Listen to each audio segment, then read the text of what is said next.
سلام علیکم، بفرمایید. الو. بله بفرمایید. سلام علیکم و رحمت الله. علیکم السلام و رحمت الله و برکاته.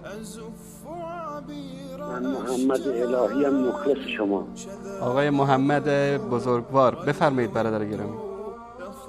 خوبید الحمدلله. چه عجب سعادت پیدا کردیم بالاخره. سلامت باشید. آقای انصاری، شرکی بالاتر از این وجود داره؟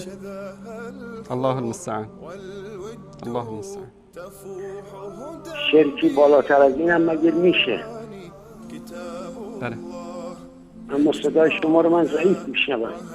بله بفرمایید، من صدا شما رو خوب داریم، بفرمایید. میگم یه چیزی، حالا میخوام، من که کلیپ رو ندیدم چون من تازه اومدم، حالا شما خودتون یه توضیح دادید من متوجه شدم. بله.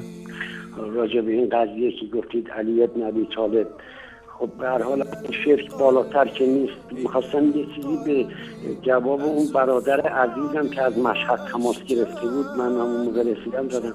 بفرمایید. برادر عزیزم چرا گیج بشید؟ الهی من دورت بگردم برادر مسلمان، من به قرآن رجوع کن. بله. به قرآن رجوع کن، گیجم نمیشی. ببین خداوند سبحان الله در قرآن چه دستور داد. خداوند هیچ وقت من و امثال شما رو با حدیث و روایت محاکمه نمیکنه، با کتاب قرآن محاکمه میکنه.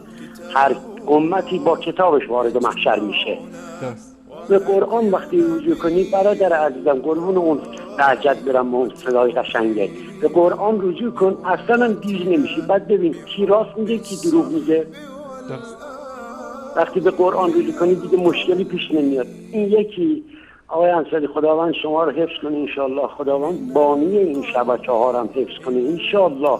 در آخرت پاداش بزرگی عطا کنه به همه عزیزان. بانی این شبکه، اتاق فرمان، همه دستن در کار